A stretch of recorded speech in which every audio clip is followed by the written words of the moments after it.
एक ओंकार सतगुर प्रसाद। सोहे महला पहला। कौन तराजे कवन तला, तेरा कवन सराफ बुलावा। कौन गुरु कहते देखिया लेवा, कहते मोल करावा। मेरे लाल जियो तेरा अंत न जाना, तू जल थल मेल भरपूर लीना। तू आपे सर्व समाना रहो, मन्नत राजी चित तुला।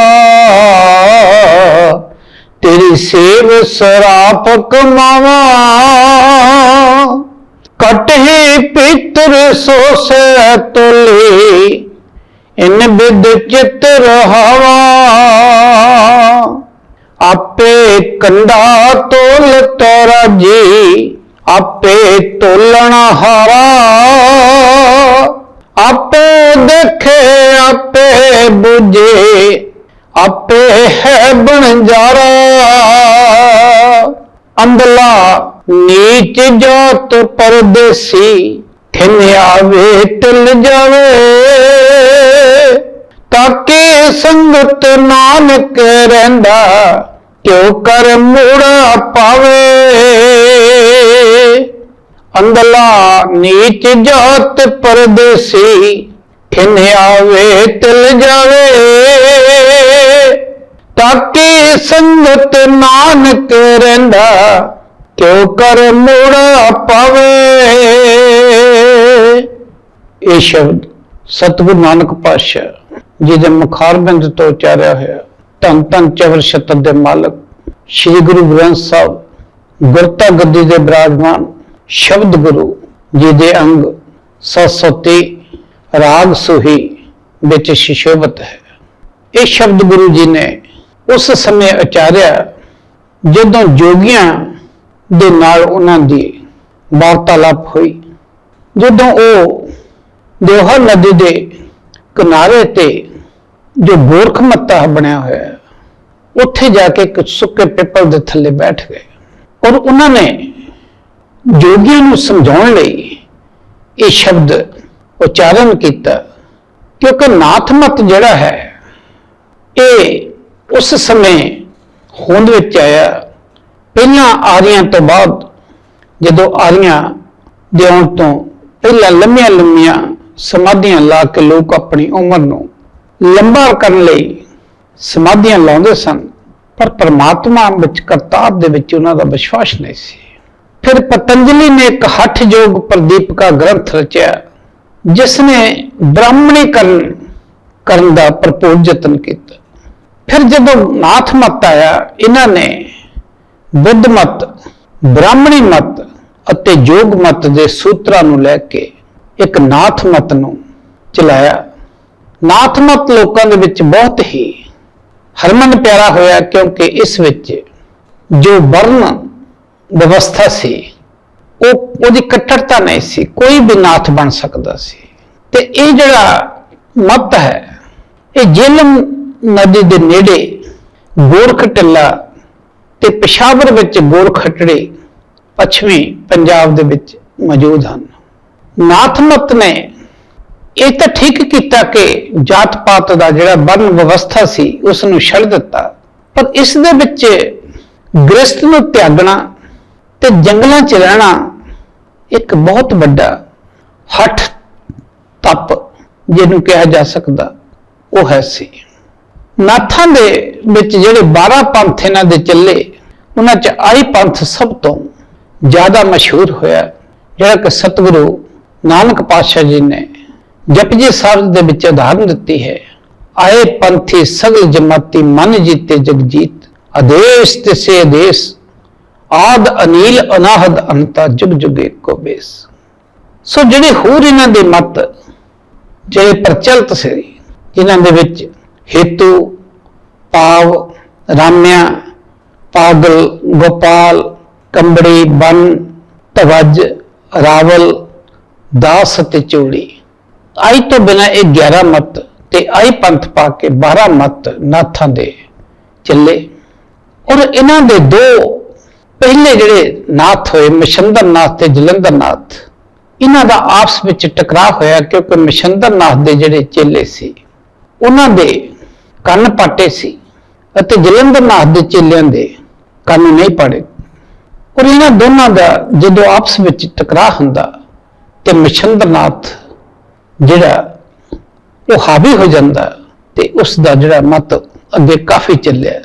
ਔਰ ਨਾਥ ਮਤ ਦੀਆਂ ਜਿਹੜੀਆਂ ਮੇਨ ਭੇਖ ਇਹਨਾਂ ਨੂੰ ਦਿੱਤਾ, ਕੰਨਾਂ ਵਿੱਚ ਮੁੰਦਰਾਂ, ਗਲ ਵਿੱਚ ਖਿੰਥਾ ਜਿਹਨੂੰ ਗੋਦੜੀ ਅਸੀਂ ਕਹਿੰਦੇ ਆ, ਸਰੀਰ ਤੇ ਭਸਮ ਭਭੂਤੀ ਲਗਾਉਣਾ, ਹੱਥ ਵਿੱਚ ਡੰਡਾ, ਚਰਸ ਤੇ ਤੰਬਾਕੂ ਦੀ ਵੀ ਇਹ ਵਰਤੋਂ ਕਰਦੇ ਸੀ ਤੇ ਇਹ ਸਾਰੇ ਜਿਹੜੇ ਅਕਸਰ ਮਾਸਾਹਾਰੀ ਸੀ, ਜਿਸ ਕਰਕੇ ਨਾਥ ਮਤ ਵੀ ਜਿਹੜਾ ਕੁਝ ਦੇਰ ਬਾਅਦ ਉਹਦਾ ਪਤਨ ਦਾ ਕਾਰਨ ਬਣਿਆ ਕਿ ਗ੍ਰਸਥ ਜਿਹੜੀ ਹੈ ਇਹ ਛੱਡ ਕੇ ਪਹਾੜਾਂ ਦੇ ਵਿੱਚ ਜੰਗਲਾਂ ਦੇ ਵਿੱਚ ਬਹਿ ਜਾਂਦੇ ਸੀ, ਜਿੱਥੇ ਇਹਨਾਂ ਦਾ ਮੇਨ ਸੀਗਾ ਗੋਰਖਮੱਤਾ। ਉੱਥੇ ਜਦੋਂ ਸਤਿਗੁਰ ਜਾਂਦੇ ਹੈ ਤੇ ਇੱਕ ਸੁੱਕੇ ਪਿੱਪਲ ਦੇ ਥੱਲੇ ਬੈਠ ਜਾਂਦੇ ਤੇ ਮਰਦਾਨੇ ਨੂੰ ਜਦੋਂ ਅੱਗ ਲੈਣ ਲਈ ਭੇਜਦੇ, ਅੱਗ ਨਹੀਂ ਦਿੱਤੀ ਕਿ ਜਾ ਕੇ ਆਪੇ ਹੀ ਬਾਲ ਲੈ ਜੋ ਧੂਣੀ ਬਾਲਣੀ ਹੈ। ਤਾਂ ਗੁਰੂ ਜੀ ਸਭ ਜਾਣੇ ਜਾਣ ਸੀ, ਉਹਨਾਂ ਨੇ ਧੂਣੀ ਤਪਾ ਲਈ। ਜਿਹੜੀਆਂ ਧੂਣੀਆਂ ਨਾਥਾਂ ਦੀਆਂ ਚੱਲਦੀਆਂ ਸੀ, ਐਸੀ ਹਵਾ ਆਈ ਸਾਰੀਆਂ ਬੁਝ ਗਈਆਂ ਤੇ ਅਖੀਰ ਤੇ ਆ ਕੇ ਉਹ ਗੁਰੂ ਜੀ ਦੇ ਪਾਸ ਬੈਠ ਗਏ, ਕਿਉਂਕਿ ਝੰਗਰਨਾਥ ਉਹਨਾਂ ਦੇ ਵਿੱਚੋਂ ਉਹ ਗੁਰੂ ਜੀ ਬਾਰੇ ਸੁਣ ਚੁੱਕੇ ਸੀ।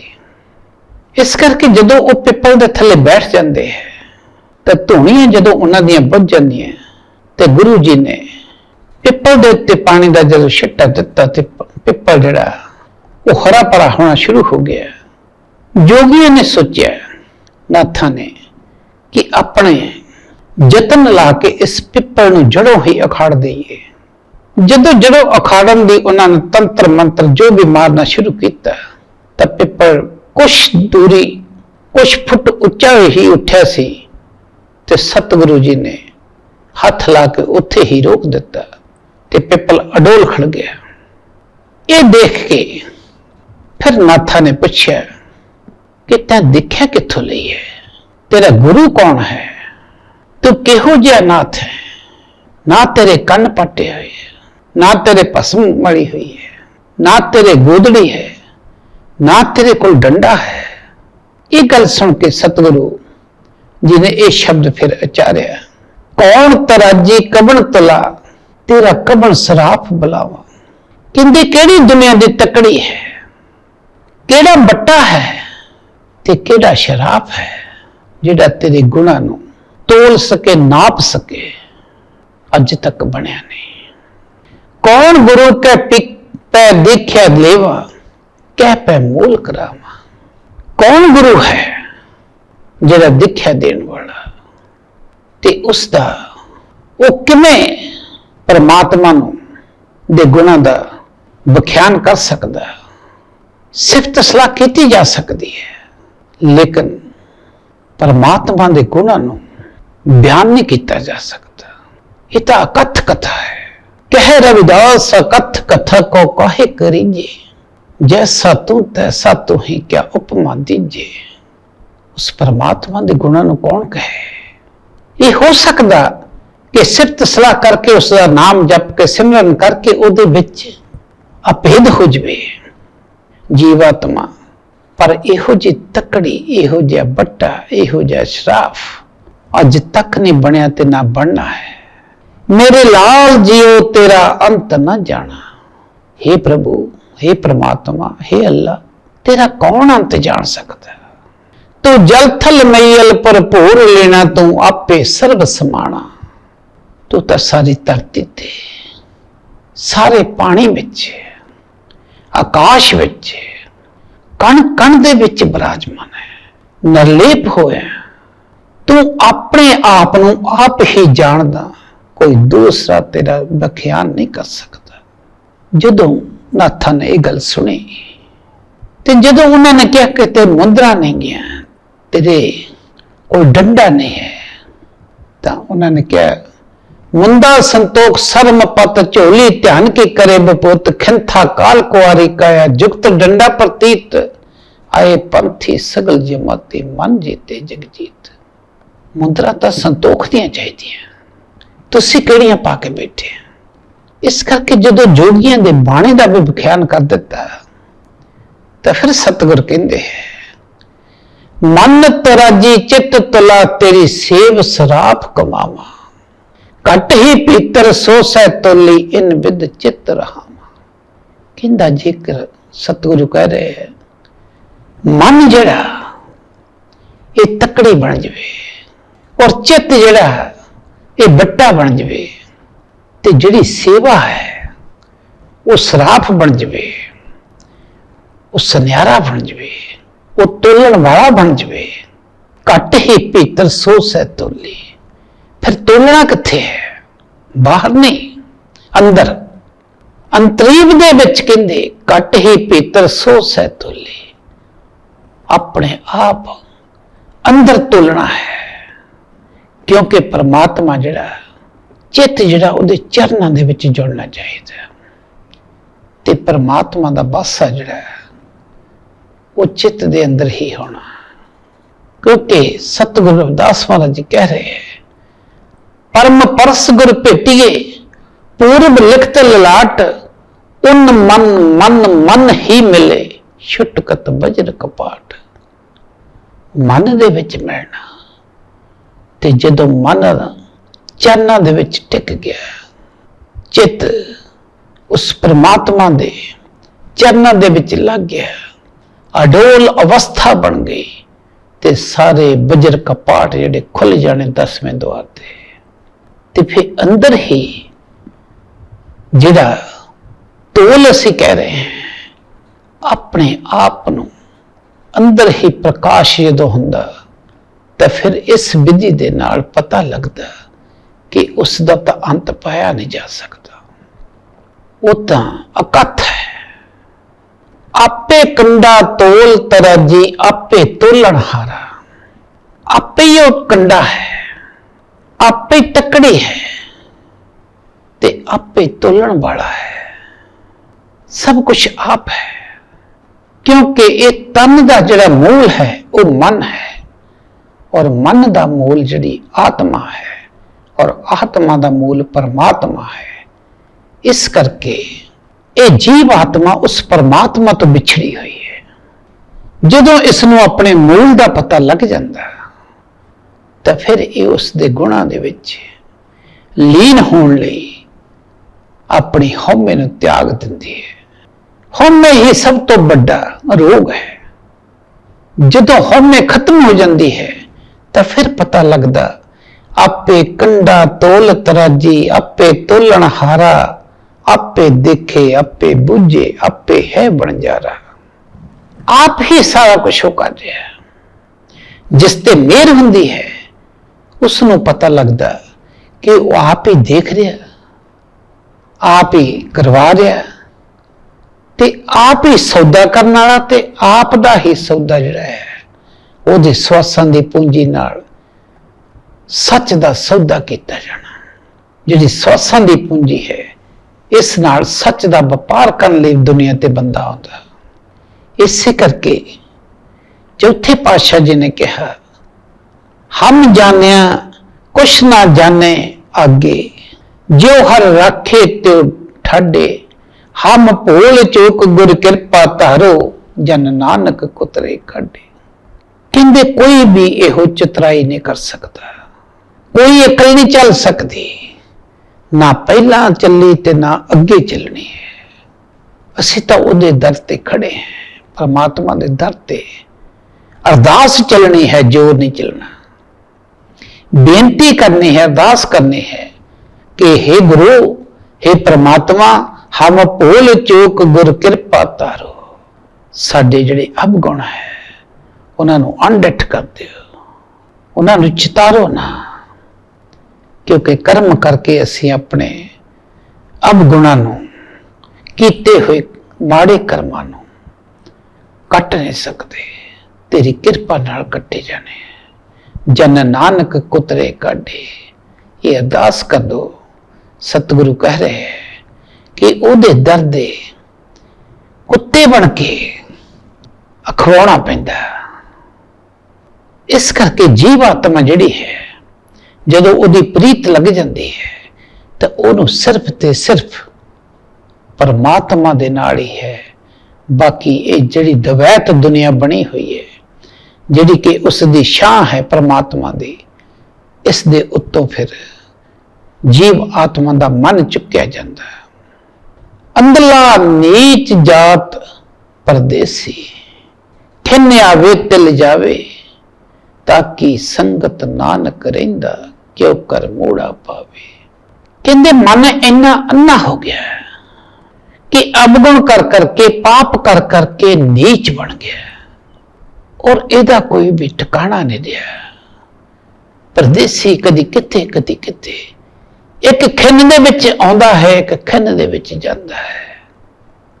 ਇਹਦਾ ਕੁਝ ਨਹੀਂ ਪਤਾ ਲੱਗ ਰਿਹਾ, ਕਿਉਂਕਿ ਮਨ ਜਿਹੜਾ ਹੈ ਉਹ ਇੰਨੇ ਕੁ ਪਾਪ ਅਵਗੁਣ ਕਰ ਚੁੱਕਾ, ਅੰਨਾ ਹੋ ਕੇ ਮਸਤ ਹੋ ਚੁੱਕਾ ਕਿ ਇਸ ਨੂੰ ਇਸੇ ਕਰਕੇ ਉਹਨਾਂ ਨੇ ਕਿਹਾ ਕਿ ਮਨ ਜਿਹੜਾ ਉਹ ਵਿਕਾਰਾਂ ਕਰਕੇ, ਪਾਪਾਂ ਕਰਕੇ, ਮਾੜੇ ਕਰਮਾਂ ਕਰਕੇ, ਵਿਸ਼ੇ ਵਿਕਾਰਾਂ ਨਾਲ ਅੰਨਾ ਹੋ ਗਿਆ ਔਰ ਇਹ ਕਿਤੇ ਵੀ ਖੜੋਂਦਾ ਨਹੀਂ ਹੈ। ਤਾਕੇ ਸੰਗਤ ਨਾਨਕ ਰਹਿੰਦਾ ਕਿਉ ਕਰ ਮੂੜਾ ਪਾਵੇ। ਅਜਿਹੇ ਮਨ ਦੀ ਸੰਗਤ ਜਿਹੜਾ ਸਤਿਗੁਰੂ ਨਾਨਕ ਕਹਿੰਦੇ ਕਰ ਰਿਹਾ ਹੈ, ਉਹ ਕਿਵੇਂ ਉਸ ਪਰਮਾਤਮਾ ਨੂੰ ਉਹ ਮੂਰਖ ਪਾਲੂਗਾ? ਉਹ ਪਾ ਨਹੀਂ ਸਕਦਾ। ਸੋ ਇਸ ਸ਼ਬਦ ਦੇ ਨਾਲ ਜਦੋਂ ਨਾਥਾਂ ਨੂੰ ਇਹ ਪਤਾ ਲੱਗਦਾ ਤੇ ਫਿਰ ਉਹ ਦੇਖਦੇ ਕਿ ਸਾਡਾ ਤਾਂ ਇੱਥੇ ਕੁਛ ਨਹੀਂ, ਫਿਰ ਉਹ ਆਦੇਸ਼ ਕਹਿੰਦੇ ਹੋਏ ਵਾਪਸ ਚਲੇ ਜਾਂਦੇ ਹੈ। ਕਿਉਂਕਿ ਸਤਿਗੁਰੂ ਉਹਨਾਂ ਨੂੰ ਸਮਝਾਉਣ ਲਈ ਜਦੋਂ ਦੱਸਿਆ ਕਿ ਤੁਸੀਂ ਤਾਂ ਭੇਖ ਤਾਰ ਕੇ ਬੈਠ ਗਏ, ਭੇਖ ਤਾਂ ਜਿਹੜਾ ਹੈ ਲੋਕਾਂ ਨੂੰ ਗੁੰਮਰਾਹ ਕਰਨ ਲਈ ਬਣਾਇਆ, ਅੰਦਰ ਤਾਂ ਤੁਹਾਡੇ ਕੁਛ ਹੈ ਹੀ ਨਹੀਂ। ਅੰਤਰੀਵ ਦੇ ਵਿੱਚ ਜਾਣਾ ਸੀ, ਘੱਟ ਹੀ ਪੀਤਰ ਸੋ ਸੈ ਤੋਲੀ ਇਨ ਬਿਦ ਚਿਤ ਰਹਾਵਾ। ਅੰਤਰੀਵ ਦੇ ਵਿੱਚ ਸਾਰਾ ਦੇਖਣਾ ਹੈ, ਉਸ ਪਰਮਾਤਮਾ ਦੇ ਗੁਣਾਂ ਨੂੰ ਦੇਖਣਾ ਹੈ। ਇਸ ਵਿਧੀ ਨਾਲ, ਇਸ ਤਰੀਕੇ ਨਾਲ ਉਸ ਪਰਮਾਤਮਾ ਨੂੰ ਚਿੱਤ ਦੇ ਵਿੱਚ ਰੱਖਣਾ ਹੈ, ਹਰ ਟਾਈਮ ਯਾਦ ਵਿੱਚ ਰੱਖਣਾ ਹੈ ਤੇ ਉਹਦੇ ਚਰਨਾਂ ਦੇ ਵਿੱਚ ਠਹਿਰਨ ਲਈ ਅਰਦਾਸ ਕਰਨੀ ਹੈ ਕਿ ਹਮ ਜਾਣਿਆ ਕੁਛ ਨਾ ਜਾਣੋ ਆਗੇ, ਜੋ ਹਰ ਰਾਖੇ ਤੇ ਠਾਡੇ। ਨਾ ਪਹਿਲਾਂ ਚਤਰਾਈ ਚੱਲਦੀ ਹੈ, ਨਾ ਹੁਣ ਚੱਲਣੀ ਹੈ, ਨਾ ਅੱਗੇ ਚੱਲਣੀ ਹੈ, ਸਭ ਤੇਰੀ ਹੀ ਕਿਰਪਾ ਹੈ, ਤੂੰ ਹੀ ਕਰਨ ਵਾਲਾ ਹੈ। ਇਸ ਕਰਕੇ ਕੌਣ ਤਰਾਜੀ ਕਵਣ ਤੁਲਾ ਤੇਰਾ ਕਵਣ ਸਰਾਪ ਬੁਲਾਵਾ। ਜਿਹੜੇ ਨਾਥ ਕਹਿੰਦੇ ਸੀ ਉਹਨਾਂ ਨੂੰ ਦੱਸਿਆ ਕਿ ਜਦੋਂ ਉਹਦੀ ਕਿਰਪਾ ਹੁੰਦੀ ਹੈ ਉਦੋਂ ਪੂਰਨ ਗੁਰੂ ਵੀ ਮਿਲ ਜਾਂਦਾ ਹੈ ਤੇ ਪੂਰਨ ਗੁਰੂ ਹੀ ਇਹ ਸਾਰੇ 10ਵੇਂ ਦੁਆਰ ਤੱਕ ਪਹੁੰਚਾਉਂਦਾ ਹੈ ਤੇ ਫਿਰ ਜੀਵ ਆਤਮਾ ਨੇ ਅੰਦਰ ਆਪ ਜਾਣਾ। ਅੰਤਰੀਵ ਨੇ ਜਦੋਂ ਮਨ ਅਡੋਲ ਅਵਸਥਾ ਚਲੇ ਗਿਆ, ਜਦੋਂ ਉਹ ਪਰਦੇਸੀਪੁਣਾ ਛੱਡ ਗਿਆ, ਜਦੋਂ ਉਹਦੇ ਅਵਗੁਣ ਜਿਹੜੇ ਹੈ ਉਸਨੇ ਝਾਕ ਲਏ, ਜਦੋਂ ਉਸਨੇ ਹਉਮੈ ਦੀ ਮੈਲ ਨੂੰ ਧੋ ਲਿਆ ਤੇ ਫਿਰ ਉਸਨੇ ਉਸ ਪਰਮਾਤਮਾ ਦੇ ਗੁਣਾਂ ਤੋਂ ਵਾਕਫ ਹੋ ਕੇ ਉਸ ਦੇ ਵਿੱਚ ਅਭੇਦ ਹੋ ਜਾਣਾ। ਫਿਰ ਉੱਥੇ ਜਾ ਕੇ ਕੋਈ ਇਹ ਨਹੀਂ ਕਹਿੰਦਾ ਕਿ ਕੌਣ ਹੈ, ਸਾਰੇ ਇੱਕੋ ਹੀ ਹੋ ਜਾਂਦੇ ਹੈ। ਤਿੱਥੇ ਭਗਤ ਬਸੇ ਕੇ ਲੋ, ਕਰੇ ਆਨੰਦ ਸੱਚਾ ਮਨ ਸੋ। ਸੱਚ ਖੰਡ ਬਸੇ ਨਿਰੰਕਾਰ, ਕਰ ਕਰ ਵੇਖੇ ਨਦਰ ਨਿਹਾਲ। ਵੇਖੇ ਵਿਕਸੇ ਕਰੇ ਵਿਚਾਰ, ਨਾਨਕ ਸਾਚੇ ਕੀ ਸਾਚੀ ਕਾਰ। ਉਸ ਪਰਮਾਤਮਾ ਦਾ ਜੋ ਵੀ ਕਰ ਰਿਹਾ ਸਭ ਅਟਲ ਹੈ। ਸੋ ਆਓ ਇਸ ਸ਼ਬਦ ਤੋਂ ਸਿੱਖਿਆ ਲੈਂਦੇ ਹੋਏ ਪਰਮਾਤਮਾ ਦੇ ਚਰਨਾਂ 'ਚ ਅਰਦਾਸ ਕਰੀਏ, ਗੁਰੂ ਮਹਾਰਾਜ ਦੇ ਚਰਨਾਂ 'ਚ ਅਰਦਾਸ ਕਰੀਏ ਕਿ ਜੋ ਸਵਾਸਾਂ ਦੀ ਪੂੰਜੀ ਤੁਸੀਂ ਦਿੱਤੀ ਹੈ, ਜੀਵਨ ਸਫਲਾ ਕਰਨ ਲਈ ਆਪਣੀ ਕਿਰਪਾ ਕਰੋ ਤਾਂ ਕਿ ਇਸ ਸਵਾਸਾਂ ਦੀ ਪੂੰਜੀ ਦੇ ਨਾਲ ਸੱਚ ਦਾ ਵਪਾਰ ਹੋ ਸਕੇ। ਇਹ ਪੂੰਜੀ ਜਿਹੜੀ ਹੈ ਮਨੁੱਖਤਾ ਦੀ ਖਾਤਰ ਲੱਗ ਜਾਵੇ। ਇਸ ਦੇ ਨਾਲ ਜੋ ਤੇਰੀ ਦੁਨੀਆ ਬਣਾਈ ਹੋਈ ਹੈ ਉਸ ਦੇ ਵਿੱਚ ਰਹਿੰਦਿਆਂ ਹੋਇਆਂ ਤੇਰਾ ਨਾਮ ਸਿਮਰਨ ਕਰਦੇ ਹੋਏ, ਕਿਰਤ ਕਰਦੇ ਹੋਏ, ਵੰਡ ਕੇ ਛਕਦੇ ਹੋਏ, ਸਰਬੱਤ ਦਾ ਭਲਾ ਮੰਗਦੇ ਹੋਏ ਇਹ ਸਵਾਸਾਂ ਦੀ ਪੂੰਜੀ ਜਿਹੜੀ ਹੈ ਤੁਹਾਡੀ ਕਿਰਪਾ ਦੇ ਨਾਲ ਲੇਖੇ 'ਚ ਲੱਗ ਜਾਵੇ। ਸ਼ੁੱਧ ਬਾਣੀ ਪੜ੍ਹਨ ਦਾ, ਆਚਰਨ ਦਾ ਬਲ ਬਖਸ਼ੋ। ਇਹ ਜਿਹੀ ਅਰਦਾਸ ਕਰਦੇ ਹੋਏ ਆਓ ਫਤਿਹ ਬੁਲਾਈਏ। ਵਾਹਿਗੁਰੂ ਜੀ ਕਾ ਖਾਲਸਾ, ਵਾਹਿਗੁਰੂ ਜੀ ਕੀ ਫਤਿਹ।